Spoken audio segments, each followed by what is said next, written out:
They say silence is a sign of weakness, a lack of confidence, a gap where personality should be.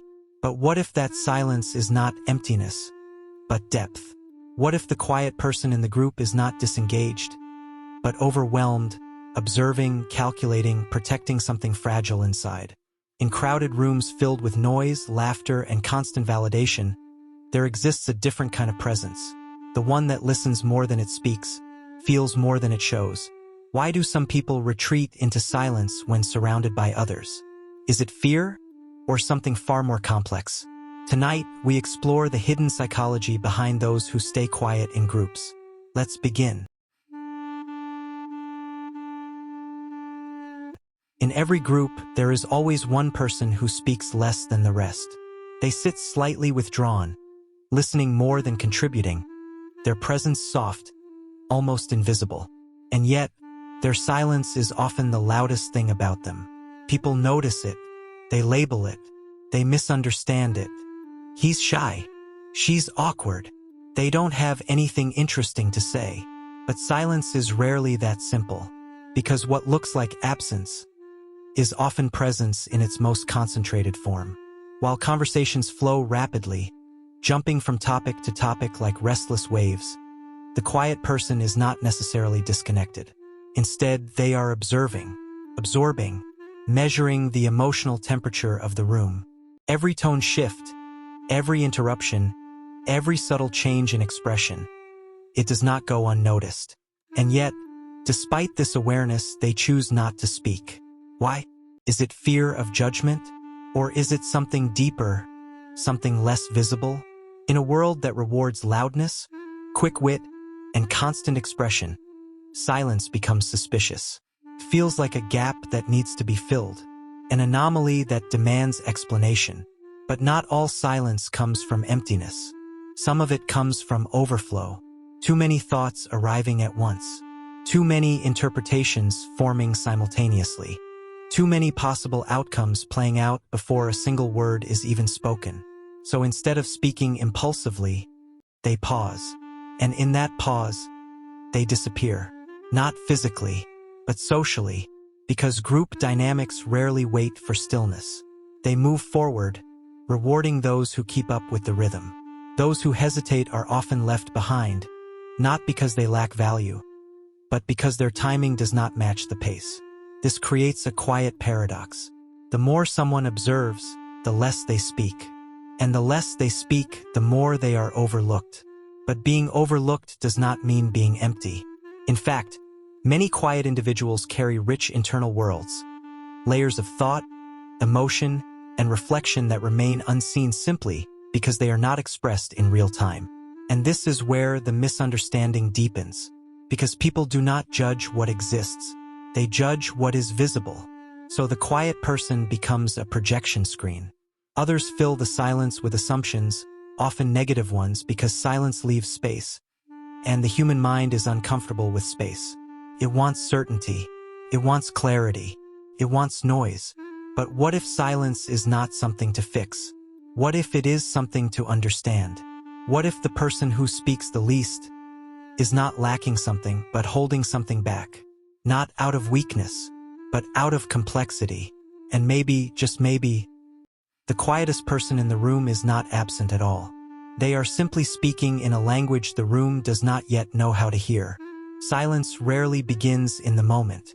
It has a history. Long before the quiet person sat in that group, before the hesitation, before the pause, something was learned. Something was repeated. Something quietly shaped the way they show up in the world. Because no one is born fearing their own voice. At some point, speaking felt unsafe, or pointless, or simply unheard. Maybe it was a childhood where louder voices dominated every conversation, where interruption was normal and being heard required fighting for space. For some, that fight felt unnatural. So instead of competing, they withdrew. Not as surrender, but as adaptation. Or perhaps it was the opposite. A home where emotions were not welcomed, where speaking up led to criticism, dismissal, or subtle punishment, where expressing too much felt like crossing an invisible line. So over time, the mind learns something simple. Stay quiet, and you stay safe. And that lesson lingers. Even years later, in completely different environments, the body remembers what the mind has long forgotten. The silence becomes automatic, not chosen consciously, but triggered quietly, like an old reflex. Then there are moments that leave deeper marks. A joke that didn't land, comment that was ignored, a vulnerability that was met with indifference, or worse, judgment. Small moments, but repeated enough, they begin to shape identity. The person starts to anticipate rejection before it even happens. Not in obvious ways, but in subtle calculations. Is this worth saying? Will anyone care? What if it comes out wrong? And in that internal questioning, the moment to speak passes. Again, and again, and again, until silence no longer feels like a decision, feels like who they are. But here's the truth most people overlook. Silence is often not a personality trait. It is a survival strategy, a way of navigating spaces that once felt unpredictable, overwhelming, or emotionally unsafe. And like all survival strategies, it works, protects, prevents discomfort. It avoids risk, but it also comes with a cost, because the same silence that once kept someone safe can later keep them unseen. And the world rarely pauses to ask why someone is quiet. It simply reacts to the quiet itself, labeling it, misunderstanding it, sometimes even overlooking it entirely. But behind every quiet person, there is a story, not always dramatic, not always obvious, but always there. A collection of moments that slowly taught them, your voice is optional, your presence can be smaller, your silence is easier. And so they carry that lesson into every room they enter. Not because they want to disappear, but because at some point in their life, disappearing felt safer than being fully seen. Silence is not always emotional. Sometimes it is neurological, because the way someone responds in a group is not just shaped by experience, but also by how their brain processes the world in real time. For some, conversation is effortless. Thoughts move quickly, words follow instantly, and speaking feels natural, almost automatic. But for others, the process is slower, deeper, more layered. Before a single word is spoken, the mind is already analyzing what was said, what it meant, what it could lead to, how it might be received. It is not hesitation, it is processing. And in fast-moving group conversations, this kind of mind often falls out of sync. Because while others are speaking, the quiet person is still understanding. This difference is often linked to introversion, but not in the way people casually define it. Introversion is not simply about disliking people. It is about energy. Social environments, especially groups, can be intensely stimulating. Multiple voices, overlapping conversations, unpredictable reactions. It creates a constant stream of input. For some brains, this is energizing. For others, it is overwhelming. So instead of jumping into the noise, the quiet person steps back. Not physically, but mentally. They filter, they slow down, they conserve energy. And then there is sensitivity. Some individuals are more attuned to subtle emotional cues. The shift in tone, the unspoken tension, the slight discomfort hidden behind a smile.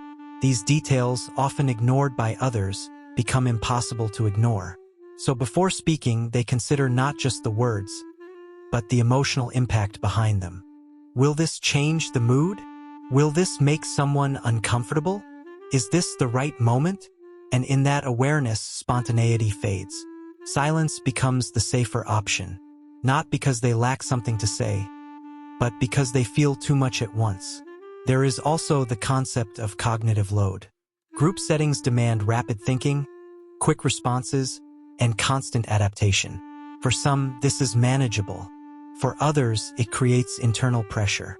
Too many inputs, too many variables, too little time to process it all. So the brain does what it is designed to do under pressure. It prioritizes observation over action. And again, silence appears. But this silence is not avoidance. It is regulation. a way of maintaining balance in an environment that moves faster than the mind prefers. Yet the outside world does not see this complexity. It sees the quiet, but not the processing, the stillness, but not the activity beneath it.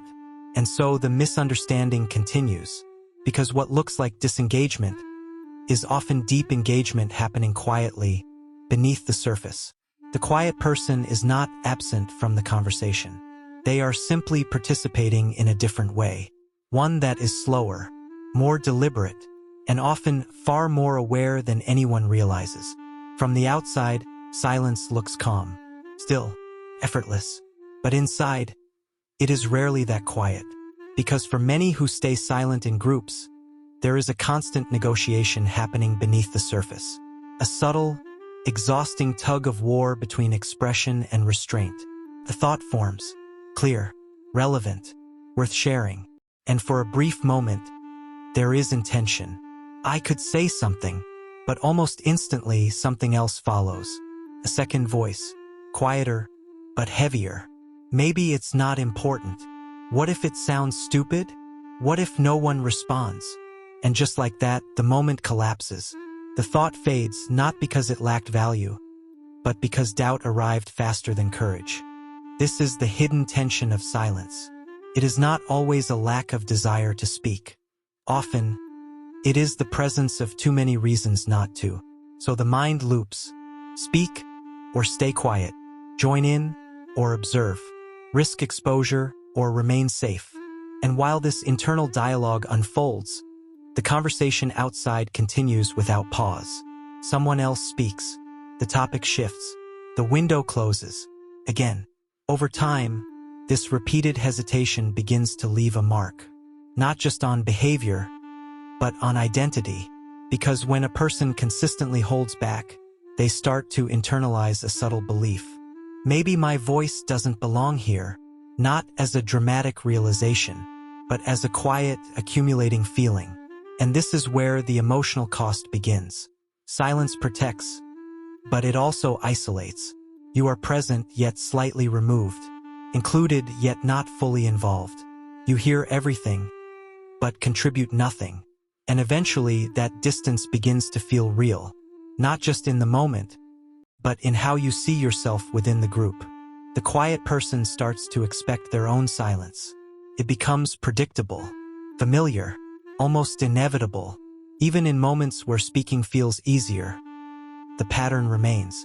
Because habits of silence are not just behavioral. They are emotional.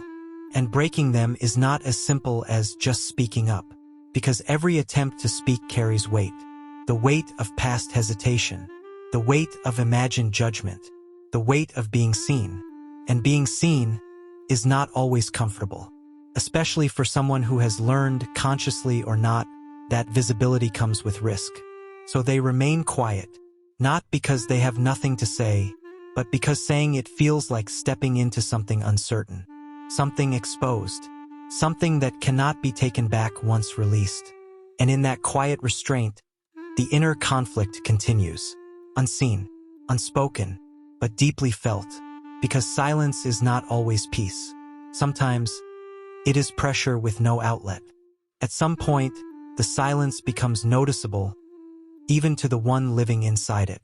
Not in a dramatic way, not all at once, but through small, quiet realizations. Moments where the pattern reveals itself. You leave a conversation and replay it later. Not the loud parts, but the gaps. The things you almost said.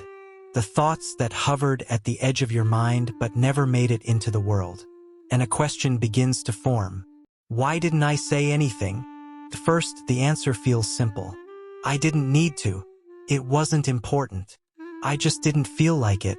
But if the pattern repeats often enough, those answers start to feel incomplete. Because the silence is no longer occasional. It is consistent, predictable, almost automatic. And that's when the deeper questioning begins. Is this who you are? Or just how you learn to be? Is the silence a reflection of your nature? Or a habit shaped by past experiences? Because there is a difference. One feels like alignment, the other like limitation. But telling them apart is not easy.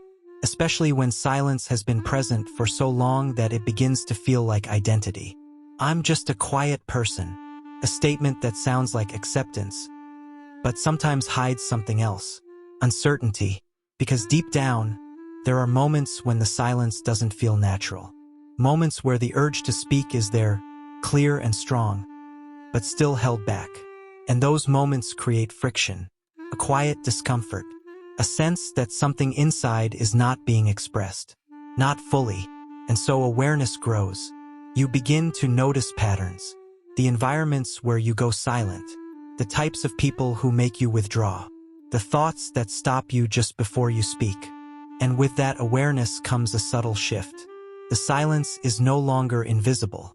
It becomes something you can observe, something you can question, not to judge it, but to understand it. Because not all silence needs to be broken. Some of it is natural, peaceful, aligned, but some of it is protective. A shield built over time, still doing its job, even when the danger it was built for is no longer present. And this realization is quiet, but powerful. Because once you see the difference, you can no longer unsee it. You start to recognize when you are silent by choice, and when you are silent by habit. And in that awareness, something begins to change. Not externally, not yet, but internally. The silence becomes less automatic and more intentional, less of a default and more of a decision. And that is where transformation begins. Not in speaking louder, but in finally understanding the language of your own silence. Not all silence needs to be broken. Some of it needs to be understood. Because after awareness comes a different kind of shift. One that is quieter than change, but deeper than habit. It begins with a question that feels almost unfamiliar.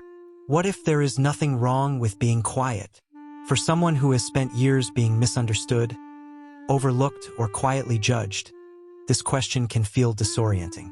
Because the world rarely treats silence as neutral. It labels it, measures it, compares it. Loudness becomes confidence. Quickness becomes intelligence. Presence becomes visibility. And anything that does not match that rhythm is seen as lacking. But this is not truth. It is preference. A cultural bias toward expression, not a universal standard of worth. And once this distinction becomes clear, something begins to soften. The need to fix the silence slowly fades. Because not all quietness comes from fear. Some of it comes from depth. The ability to listen without interruption. To observe without reacting. To think before speaking. These are not weaknesses. They are forms of awareness that are often invisible, but deeply valuable. The quiet person begins to notice this, not through external validation, but through internal clarity.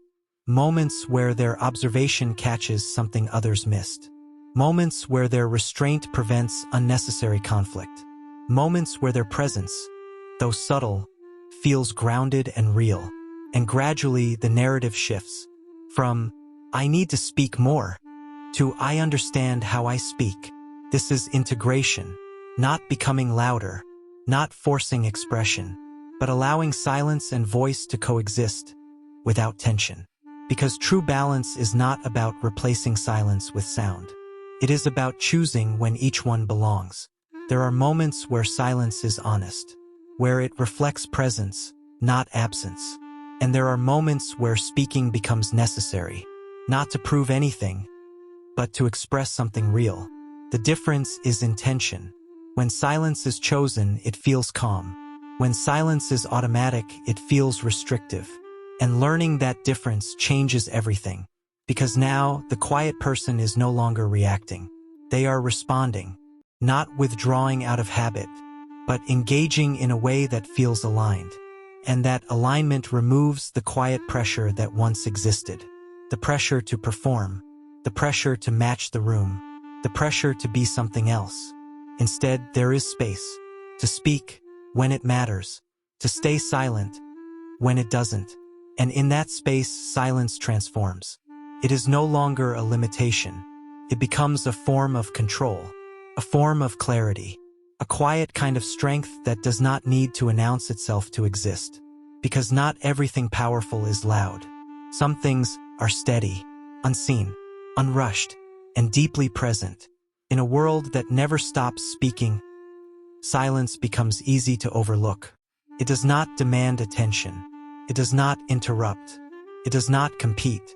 And yet, it communicates, not in obvious ways, but in subtle, often unnoticed signals.